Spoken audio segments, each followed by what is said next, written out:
थोड़ी इरांग जी हौरफम करीनो थिजनगे हाइतारगदी मसी मरु थिजनदगी भारत की political leader कया मसीगी थिजनबा हौगदबनी अदुगा अखोई मसीदा मणिपुरी खुन ngakpa mayamda थिजनबा दुदी मरम जादबा तौफम थोकदबा मनि हाबसी मसी अखोई हाइपम थोई अवाना सही सा क्या संगना मणिपुर थुगाइना बहना मतमदा मणिपुर थुगाइबा ngamgidrabani सही तरे खुनताक्तना थमबा मतुंगदा बावदा मणिपुर की मियामना मरेबा मफुरु कन्नबा अनोबा लालहो अमा हौरगा अवाबो मणिपुर तंखायरगा मणिपुर कलकिबनेबा अदुगुंबा 1997 दा मणिपुर की मियामना कोई अदुकी मतिक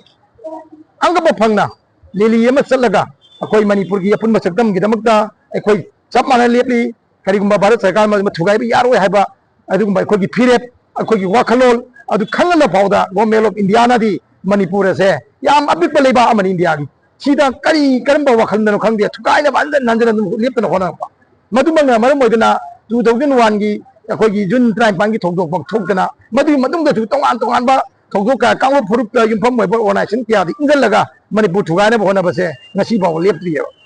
मदुना 1997 दगी मियामना अदुम खोंगचत अमा चतना वारी अमा लौगा मतुंग बावदा ngasi बाव मणिपुर मियाम से मणिपुर की अपुन सकदम की दमकता अखोई मिपाइदना लेबा नुंगाइना लेबा हाइबदु ओइदियबा करिगिनाबदा भारत सरकारना थेंखांग त्यादा मणिपुर थुगाइना होनरियबा अदुना अखोइना हाइजनिंगदी भारत सरकारना मणिपुर थुगाइना होनबगी थौदोकसे सुनिया यारोय अदुगा भारत सरकारना मणिपुर थुगाइना होनबदी इंजन चलिबा कांग्रेस पुरुष युमफम मोइबा ऑर्गेनाइजेशन सिंगदो खोंपम हादोपिरो अदुगुंबा ऑर्गेनाइजेशन सिंग कांग्रेस पुरुष युमफम ओइबा ऑर्गेनाइजेशन सिंगदना मागी मागी कांग्रेस की पुरुष की मयामदो मियामदो पुरगा अखोइगी इरांग हौरिबदो मदु मखोई कांग्रेस पुरुष की याइफनब नते मदुगुंबा कांग्रेस पुरुष युमफम ओइबा ऑर्गेनाइजेशन खरदुगी लुचिंग बखरगी नुंगाइनबा लन तुम तानबा मखोगी पॉलिटिकल पावर फंगनबा अमदी पृथ्वी की तोंगान तोंगान लेबाकसिंदा मयु मकई लन तुम लेपनबनेबा अदुना चमजरबा अखोई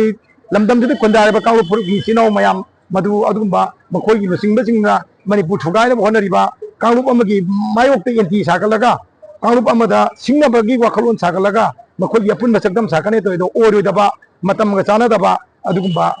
कनोने खोंता अमनी मदु तोंबीगनोबा अदुना भारत सरकारना हौजिक कदौरी कांग्रेस अमदी इंजलगा मदु माय पालक्त्रबा मतम चंगाबा नत्रगा माय पापु लंबी उरक्त्रकांदा अतोपा कांग्रेस अमदी इंजलगा हौजिक मणिपुर थुगाइना होनबगी सकदम खुदम मयाम इफोंग फोंग ओइरेबा चही अमसु हेना हौजिक इरांग थोई मणिपुर मसी करिगिनो हाबदी भारत सरकार इंजन थौचननेबा भारत सरकार तौबने हाबसे अखोइना पेंदबगी पांगांग बरतिएबा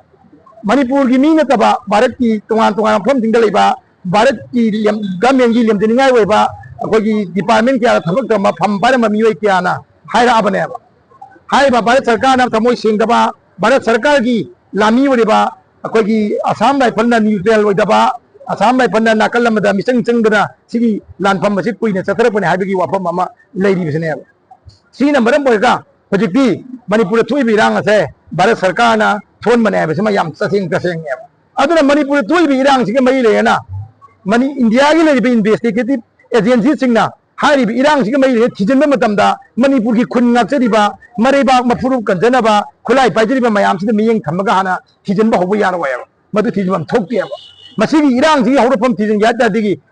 हाई प्रोफाइल वरिबा गवर्नमेंट ऑफ इंडिया की पॉलिटिकल लीडर सिंग अदगी गवर्नमेंट ऑफ इंडिया की फंपाइबा मयाम से मसीदगी हाना थिजनबा मथौताएबा नत्रना चमजरबा कुंजा सिंग करिनो करिनो खंगदा सुबदगी मफुरु कन्नबा मरेबा कन्नबा यंगनबना मणिपुर थुगाना मोदा मणिपुर काइबा यारोय हाइना मखुतु खुलाई पाइजरबा अदगी तोंगान तोंगान खोंजिंग क्या चंगलिबा मयाम दिनुदा खिजलगा मद साथीबे पांजलगा मद नंफु आपु तरगदी असुम खोंतांग ओइरोयबा अदुना थिजनगे ताजो थोइबि इरांग जी हौरफम करिनो थिजनगे हाइतारगदी मसी मरु थिजनदगी भारत की पॉलिटिकल लीडर क्या मसीगी थिजनबा हौगदबनी अदुगा अखोई मसीदा मणिपुरी खुन ngakpa mayamda थिजनबा दुदी मरम जादबा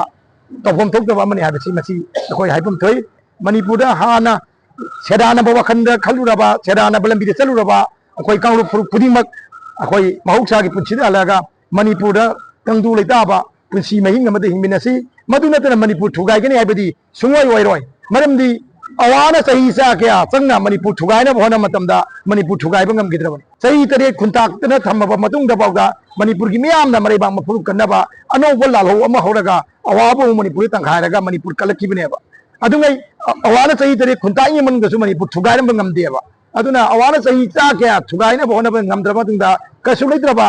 ꯑꯩꯈꯣꯏꯒꯤ ꯀꯥꯡꯂꯨꯞ ꯐꯨꯔꯨꯞ ꯈꯔꯅ ꯂꯝꯗꯝꯁꯤꯗ ꯂꯩꯔꯤꯕ ꯀꯥꯡꯂꯨꯞ ꯐꯨꯔꯨꯞ ꯈꯔꯅ ꯑꯩꯈꯣꯏ ꯒꯚꯔꯟꯃꯦꯟꯠ ꯑꯣꯐ ꯏꯟꯗꯤꯌꯥꯅ ꯏꯟꯁꯤꯜꯂꯒ ꯑꯃꯗꯤ ꯇꯣꯉꯥꯟꯕ ꯃ꯭ꯌꯥꯟꯃꯥꯔꯅ ꯆꯤꯡꯕ ꯂꯩꯕꯥꯛ ꯀꯌꯥꯗꯒꯤ ꯊꯧꯏꯟꯖꯤꯟ ꯀꯌꯥ ꯌꯥꯎꯔꯒ ꯍꯦꯛꯇ ꯅꯝꯐꯨ ꯍꯥꯄꯨꯗ ꯃꯅꯤꯄꯨꯔ ꯊꯨꯒꯥꯏꯅꯤ ꯃꯅꯤꯄꯨꯔꯗꯒꯤ ꯇꯣꯉꯥꯟꯕ ꯂꯩꯉꯥꯛ ꯑꯃ ꯂꯩꯅꯤ ꯇꯣꯉꯥꯟꯕ ꯃꯆꯦꯠ ꯇꯥꯅꯤ ꯍꯥꯏꯕ ꯋꯥꯈꯜꯂꯣꯟꯗꯨꯗꯤ ꯑꯣꯏꯔꯣꯏꯗꯕ